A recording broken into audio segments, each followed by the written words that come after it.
કેસરની ખેતીની મને એવો વિચાર આવ્યો હતો કે આપણે ભાઈ બધાથી અલગ કરવું છે.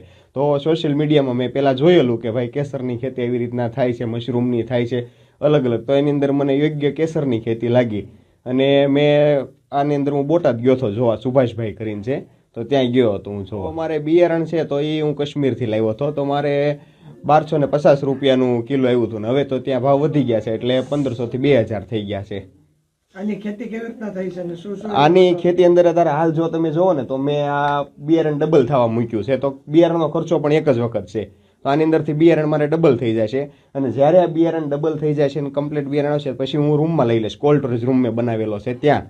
તો ત્યાં નથી માટીની જરૂર પડતી, નથી પાણીની જરૂર પડતી કે કોઈ ખાતરની કે કોઈ દવાની, તો ખાલી એરોપોનિક ટેકનોલોજીથી ખેતી થાય છે ત્યાં. અત્યારે બાબલાને આવ્યો હતો મારા દીકરાને, એટલે એણે આ જોયું છે ફોનમાં કે કોઈ યુટ્યુબ કે ઉપર, એટલે એની ઘરે બધાને વાત કરી કે ભાઈ આવું કંઈક નવું છે કેસરની ખેતી અને મારી ગણતરી છે એમ.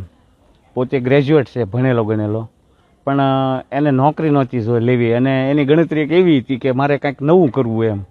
એટલે સાહેબ એની ટ્રેનિંગ લીધી સુભાષભાઈ સાહેબ આગળ અને પછી પોતે કાશ્મીર ગયો, ત્યાં 12 થી 13 દિવસ એ રોકાણો સાહેબ, અને ત્યાંથી જઈને આવીને એની અહીંયા સાહસ કર્યું. અમે ઘરના હવે એને સપોર્ટ આપ્યો કે ભાઈ ના કર, તને આમાં સફળતા 100% મળશે.